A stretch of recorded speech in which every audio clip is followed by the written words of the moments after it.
Hello, this is Film Nerd Talks Films. Back again with another review. It's been a while since I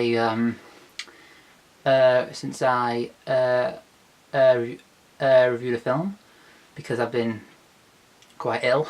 I've been in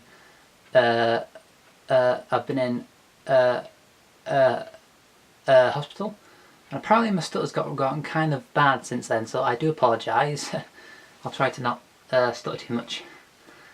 But yeah, I'm back. I'm hoping to do more reviews now. And kickstarting off these new reviews, I want to talk about Ghost Busters. Oh, and of course, and just want to say, if the camera's a bit blurry, I do apologise. It took me a while to set it up. So if the picture's blurry, I am sorry. I'll try and do better next time, but it didn't look too blurry, so hopefully that it's usable. But yeah, so tonight I watched Ghostbusters. Now I want to keep this review as short and sweet as possible because I don't have too much to say on this film. It was very underwhelming. So the things I liked, Chris Hemsworth was pretty funny, you know. I mean, most of the laughs. I left this film really disappointed, but then when I got home, I was sharply reminded via the internet that yeah, Chris Hemsworth's character, he got a few laughs out of me. He got quite a few laughs out of me because he was just this stupid character. You know, he was just this really stupid character, but he was so unbelievably stupid that it just came off as so funny. I thought the opening was semi-promising, with the sorry, I was trying to not spoil things. I thought the opening was semi-promising. When they're in the house, I thought that was a nice, very Ghostbuster-esque setup right there, with the guy getting possessed with the green goo stuff, and you know, I thought that was very nice, very Ghostbuster-esque. Although I've only ever seen the original Ghostbusters properly once. Please don't hate me, internet. I do apologise, but yeah. But yeah, I've got a feel for the look of it and the tone and, you know, the general look of the look. So yeah, it was very Ghostbuster-esque. I liked it, and I quite liked being in. You know, it was quite scary too. Actually, it kind of had a nice scary vibe to it. So visually, it was nice Ghostbuster-esque, and it had a nice scary vibe as well, with the screaming and everything else. So I think I was actually rather scared in some way. I liked being introduced to our first Ghostbuster. I liked being introduced to the Ghostbusters, actually. I thought, you know, they embodied the characters very. I thought the actresses, Kristen Wiig, Melina McCarthy, Leslie Jones, and Katie. I'm sorry. Katie something. Basically, as you know, Katie. God, I'm sorry. I don't want to check IMDb right now. Sorry, hang on. I'll be 1 minute. I was really trying to remember. Katie McKinnon. Kate McKinnon. I thought they embodied their characters very well. Katie McKinnon, for example, plays Holtzman. I was quite taken with her crazy character for a bit. It got very tiresome though by the halfway point. Leslie Jones, she does come off as a very, very stereotypical, you know, loud black woman. Stereotypical, you know. She does come off as that, you know, and it's not good. It's not really good. I didn't really get much from the other two. Kristen Wiig, she was smart. She was smart. Well, what else? And Melissa McCarthy. Don't know.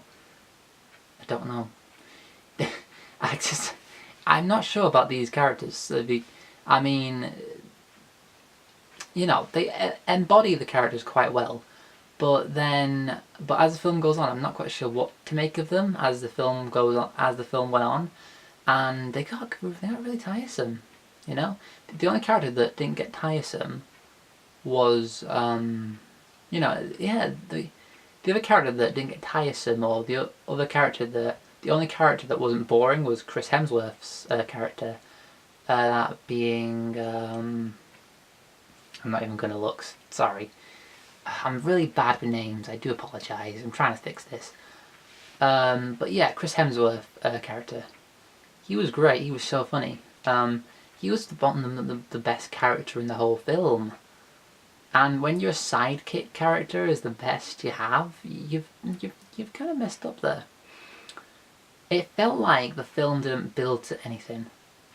Felt like there was no build to this big fight with the ghosts and with this big fight with a multitude of ghosts. It feels like there was no breadcrumbs laid down leading up to it. It's like it was just like, yeah, so we're hunting ghosts. Oh, the government. Oh, we discovered this pattern. Oh, bad guys doing something. Bam. There was no breadcrumbs. Like it was like da da da. 1, 2, 3, go. It was just so. It was just so. Well, it didn't work. It didn't. It felt just rushed, I guess. Yeah, rushed. Ironically, I say rushed, but ironically, the film felt so long. I was noticing the bad CG. I mean, I wasn't sure how bad it was when I was watching, but I've seen a lot better. It wasn't the worst, I guess, but I've seen a lot better. And Slimer, they bring Slimer's cameo. Well, so Bill Murray, of course, Bill Murray's a cameo. It's quite wasted. He's this naysayer of ghosts. He's this naysayer who doesn't believe in ghosts, and then he something happens. Sorry, something happens when they try to prove to him, and one of the other old Ghostbusters makes an appearance. The coloured guy from the first Ghostbusters. I apologise. I've only seen it once. So yeah. But the cameos just don't really do anything for the film. They don't really do anything to levitate it. At the very best, you can go, hey, yeah, Bill Murray, yay. But I don't. There's nothing really that doesn't save the film in any way. Slimer was. I was actually quite. I was happy. I was happy with the knowledge that Slimer was going to be in the film, but then they just ruined it. Like, for one, he looks horrible. He looks really horrible.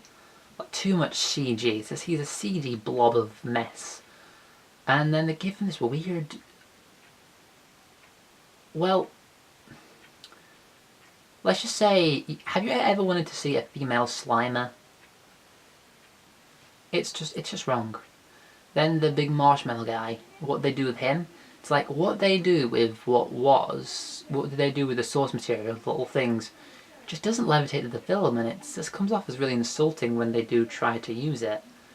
The big fight is just uneventful. The whole film feels very uneventful, and it feels like it doesn't really lead to anything huge, and it just feels very dissatisfying by the end of it. And I wouldn't return for a sequel. I definitely wouldn't return for a sequel. Yeah, I was very dissatisfied by the end of this film, and not much really to say. There wasn't much to say there. Not much at all. So I would give Ghostbusters 2 stars. I guess it's borderline watchable as a dumb popcorn flick, but nothing beyond that. It doesn't do anything for. It's definitely not going to be a kickstart for a franchise. it's not very good. I would not recommend seeing it. Not at all. I wouldn't recommend it. If you wanted to go see it, be prepared to be disappointed, especially if you're a huge Ghostbusters fan. So that was my review for Ghostbusters. I tried to keep it short and sweet. I do hope it is. I'll be back soon with more reviews for Finding Dory. Maybe Jason Bourne if I can get the money to go see it. Maybe. Maybe Now You See Me Too. It'd be Jason Bourne or Now You See Me Too, because I'm kind of, gotta be careful with money at the minute. Not that you're interested in that, but yeah, Finding Dory definitely. I look forward to reviewing the film, as well as reviewing Star Wars Episode 5 finally, and might get into my Tarantino series of reviews, starting with Reservoir Dogs. So yeah, that was my review for Ghostbusters. I will see you on my next review. Goodbye.